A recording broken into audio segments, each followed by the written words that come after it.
Hello everyone, welcome back to Mindful Finance. Today we are going to demystify an important financial concept called the discounted cash flow or DCF. So this method can help you understand the real value of an investment. Let's dive right into that. And this is Sundar and you are watching Mindful Finance.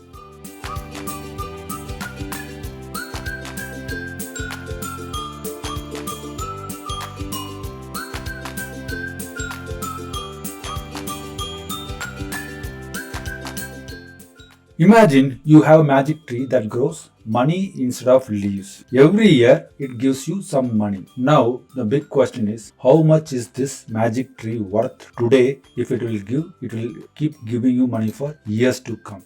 First, we need to predict how much money this tree will give us in the future. So these are called future cash flows. It sounds simple, right? But that's a twist. The twist is the concept of time value of money. A rupee today is worth more than a rupee tomorrow. To find out how much the future money is worth now, we use something called discount rate. This discount rate helps us convert future money into today's money. So this process is called discounting, and it's like adjusting the brightness of your phone to see the screen better in sunlight. After we adjust all the future money to today's value, we add it up. So this total is what the magic money tree or our investment is worth right now. So this total value can help us decide if an investment is worth it. To do that, it's not easy to understand what would be the future value it would be, or how much the return, or how many leaves the tree going to produce. So most of the thing we'll go with certain assumptions and also with the past data. Using that, we will try to find the discounted cash flow value. So let's get in the details. So let's use this template for our calculation of DCF. So before that, the whatever stocks I'm going to show in this video is not any kind of a recommendation or anything, because I'm not a SEBI registered advisor. If you want to invest or anything, please reach out to your SEBI registered advisor. So let's get into that. And again, if you like my videos, do like it, subscribe it and share it with your friends, and don't forget to press the notification icon. So this makes me, and also please post your comments so that will motivate me to create this kind of video. So let's get in that one. So we need to find the free cash flow. What is free cash flow? Let's get into the site, which is screener.in. Okay, and search for Tata Consultancy Service. You will find TCS. Now after coming to this, scroll down to find out cash flow.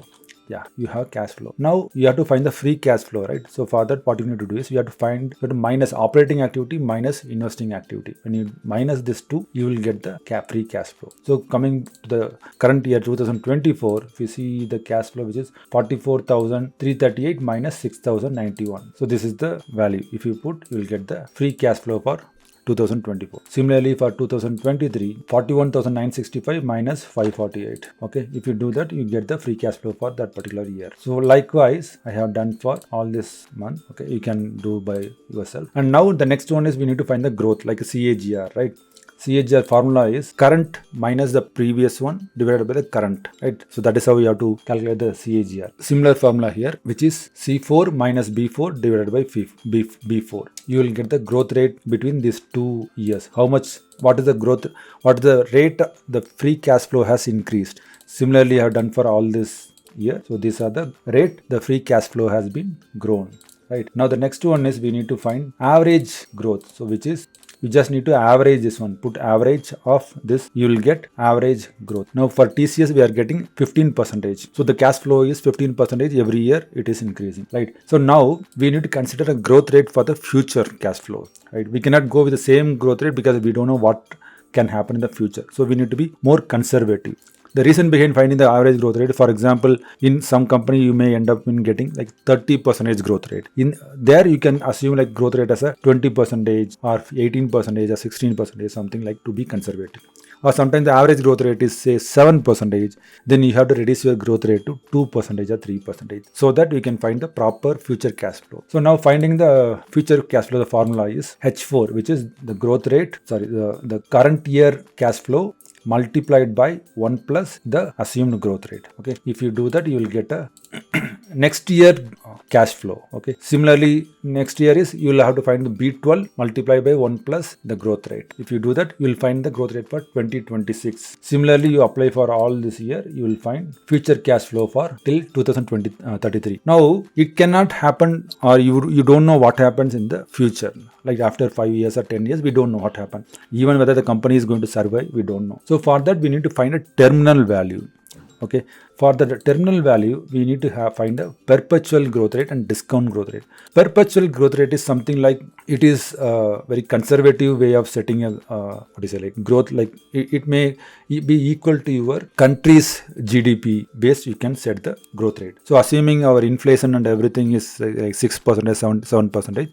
So perpetual growth rate can be 5%. Discounted growth rate, which is, for example, you want to make like 10% profit. How much value you need to buy? You need to buy for 0%, so that you can get 12% return. Okay, to simplify it, if you are getting a loan for your business, say the interest rate is 5%. Now, to be profit in the company, or to be profit, you need to make at least 7% or 6%, more than the interest rate. You have to make profit, right? So that is how you'll do a business.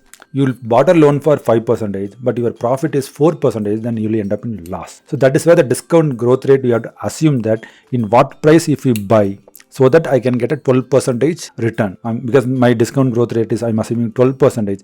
If you say, if you are expecting like 10% growth, you can make 10% also. So I want to make at least 12% return. So I have put 12% as my discount growth.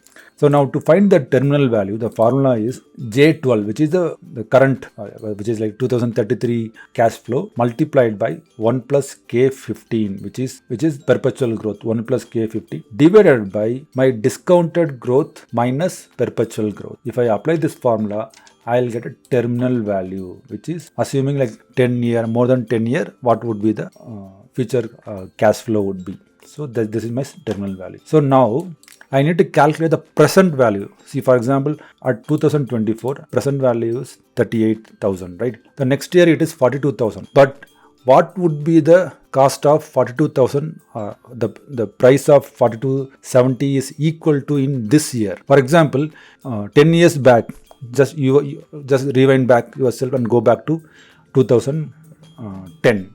You are having a tea. Your tea was 10 rupees at that point of time. So now you will assuming that in next 10 years, you assume that the tea rate may go to 20 rupees. So this is like predicting based on the inflation and other thing. In 20 years, in 10 years, what would be my tea's price? Similarly, you are doing a reverse calculation now. Now sitting at 2020, you are thinking, or what would be the price of tea 10 years back? Right. So that is the present value of T at that point of time. So like from 2010, 2011, 2012, we are trying to find out what could be the present value of that future value at that point of time. Are you able to understand? It's complicated. It's simple. You just rewind, you will understand. We are trying to find the future values worth for today's value, right, at that particular year. So in that case, the formula is B12, which is the future cash flow divided by 1 plus K16, which is our discounted growth rate, to the power of B10, which is the year 1, 2, 3 I have put, right? So use that for the this n to the power of n. Okay, n is the particular year number. So when you put that, you will get the present value of your future value. Okay, similarly you put for all this one. So you'll find the present value for the future value at this point of time. What is the worth? Okay. Now coming to the calculation, the main calculation here. Sum of FCF. So you just need to add all this future cash flow. Okay. Sum of B13 into K13. You will get sum of future cash flow. Cash and cash equivalent. So this you have to come here. Come to balance sheet. Yeah. So under the other assets, you can see cash equivalent. So which is for this year, it is 13,288. Okay. So this is cash and cash equivalent. Total debt. So what is the debt for TCS? See, if you see debt to equity is 0.09. So assuming almost debt free, maybe you can put some number over here if you want. Okay, some simple number, but I am using 0 for now. Now what is the equity value? Equity value is sum of future cash flow plus cash and cash equivalent minus debt. When you do that, you will get the equity value. Okay. Now shares outstanding. Go to the again balance sheet. In that you see equity capital. There, which is currently is 362. Okay, the shares outstanding is currently 362 crores. Okay, now the formula for DCF. which is equity value divided by shares outstanding. B22 by B23, you will get the DCF value, which is 2109. Now coming back to TCS currently trading at 3851. Okay, that means our DCF price says 2109. So that means TCS is trading like a overpriced. Okay, so that is the concept. So this is how you will find the valuation of a stock or a company at the current price, how it is, using the cash flow method. So now I shown a very detailed formula basis method. The other one is I'm going to show you a tool is available already in the market. I'll demonstrate one which is available in Phenology.in. Okay, in Phenology.in you can find the another method which is a tool based method, which is very easy to do. Whichever comfortable you can do that. Okay, this is for a quick understanding. So go to discover, you find the calculators. The calculators, if you come here, you'll find the DCF calculator. Open this and you'll find this fields. So initial phase, initial FCF. What is initial FCF? Which is 2024 FCF, which is 38,247. Let's copy here. Okay. This is the initial future cap. Discount rate. What the discount rate we plan, which is 12%. 12%. So discount 12, and the growth rate, right? We'll go moderate growth, which is 10%, which is the growth rate I shown here, right? 10%. And growth rate after 6 to 10 years. We'll go with a low, which is 5%, which is perpetual growth, right? Which is low. Terminal value. So I put this as a moderate. Terminal value is our 5%. Market capitalization. You have to find the market capitalization. What is market cap? This is 13,000. This much is the market cap. Current share price, which is 3851. Net debt is, put some number. Sometimes it will throw error if you put 0. So for now, let's say 1 crore as a debt. Margin of safety is 10%. Okay. So now if you calculate, your DCF value is 2,285. What we got in our formula, 2109 here, which is 2208. After the margin MOS, right, margin of safety, you get 2054. Ours is 2000. So it's an average between both the things. So this is how you can do it, in our Excel sheet formula, the Google sheet, and also using the tool. Hope you understood the DCF method now. So this is how you have to find out the valuation of the company. So we have tried, or I have shown different methods like Graham formula, PEG method, PB method, PE method, right? So now the next one, this is another important one, which is cash flow. So these are, why I'm telling is, these details you need to be very careful to do or analyze your stock before jumping into a stock. Okay, so that you need to be very careful. That is why I try to explain this in this video. Hope you understood and you like this video. Thank you.